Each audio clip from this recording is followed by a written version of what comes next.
আজ 22 তারিখ দক্ষিণবঙ্গের মেনলি পশ্চিমের জেলাগুলোয় বিক্ষিপ্তভাবে বৃষ্টিপাতের সম্ভাবনা রয়েছে, বিশেষ করে পূর্ব পশ্চিম বর্ধমান, বীরভূম, সেই সাথে মুর্শিদাবাদ।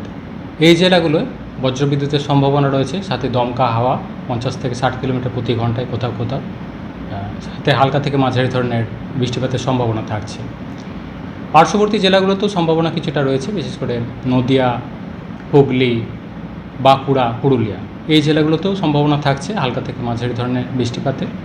অন্যান্য যে জেলাগুলি রয়েছে সেখানে সম্ভাবনা কমের দিকে, তবে স্থানীয়ভাবে হালকা বৃষ্টির কিছুটা সম্ভাবনা থাকছে অন্যান্য জেলাগুলোতেও। আজকের দিনটা সম্ভাবনা বেশি থাকছে, অর্থাৎ পশ্চিমের জেলাগুলো এবং মুর্শিদাবাদ, এবং দক্ষিণের জেলাগুলো স্থানীয়ভাবে দু এক জায়গায় হালকা বৃষ্টির কিছুটা সম্ভাবনা রয়েছে সন্ধ্যের দিকে বা রাত্রের দিকে। আগামীকাল থেকে অর্থাৎ 23 তারিখ থেকে 25 তারিখের মধ্যে প্রধানত স্থানীয়ভাবে বৃষ্টিপাতের সম্ভাবনা থাকবে। কিছুটা সম্ভাবনা বেশি থাকবে আবার ওই পশ্চিমের জেলাগুলো, এবং যেমন পুরুলিয়া, বাঁকুড়া, পূর্ব পশ্চিম বর্ধমান, বীরভূম, সেই সাথে মুর্শিদাবাদ এই সাইডটায় সম্ভাবনা কিছুটা বেশি থাকবে 23 থেকে 25-এর মধ্যে, 23 থেকে 26-এর মধ্যে।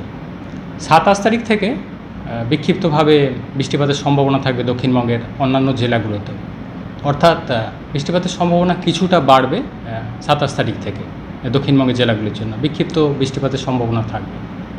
তাপমাত্রা আগামী 5 দিনে খুব বেশি পরিবর্তন নেই, এখন যেটা চলছে এর কাছাকাছি কন্টিনিউ করবে।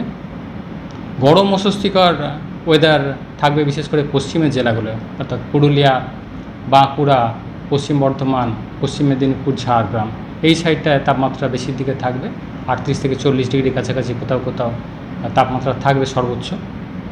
অন্যান্য যে জেলাগুলি রয়েছে কলকাতা সহ দক্ষিণবঙ্গের অন্যান্য জেলাগুলোয় আর্দ্রতা বেশি থাকার কারণে অস্বস্তিকর ওয়েদার কন্টিনিউ করবে আগামী 5 দিন। তাপমাত্রা কলকাতা পার্শ্ববর্তী অঞ্চলের জন্য দিনের সর্বোচ্চ তাপমাত্রা আগামী 4-5 দিনে 36 থেকে 35 ডিগ্রি কাছাকাছি থাকবে। তারপর মেনলি 27 তারিখ থেকে একটু কমতে শুরু করবে, কারণ 27 তারিখ থেকে এবার বিক্ষিপ্ত বৃষ্টিপাতের সম্ভাবনা থাকবে কলকাতা সহ দক্ষিণবঙ্গের জেলাগুলিতে। উত্তরবঙ্গের ক্ষেত্রে বৃষ্টিপাত বেশি থাকবে 22 থেকে 24-এর মধ্যে, বিশেষ করে উত্তরবঙ্গের উত্তরের জেলাগুলো অর্থাৎ দার্জিলিং, কালিম্পং, জলপাইগুড়ি, কোচবিহার, আলিপুরদুয়ার এই জেলাগুলোয় ভারী বৃষ্টির সম্ভাবনা থাকছে 22 থেকে 24 তারিখের মধ্যে। দু এক জায়গায় ভারী থেকে অতি ভারী বৃষ্টিরও সম্ভাবনা রয়েছে জলপাইগুড়ি, কোচবিহার, আলিপুরদুয়ার এই জেলাগুলো। 25 থেকে 26 তারিখের মধ্যেও বৃষ্টিপাত থাকবে উত্তরবঙ্গের জেলাগুলোতে। দু এক জায়গায় ভারী বৃষ্টির সম্ভাবনা থাকবে মেনলি জলপাইগুড়ি, আলিপুরদুয়ার, কোচবিহার এই সাইডটাতে।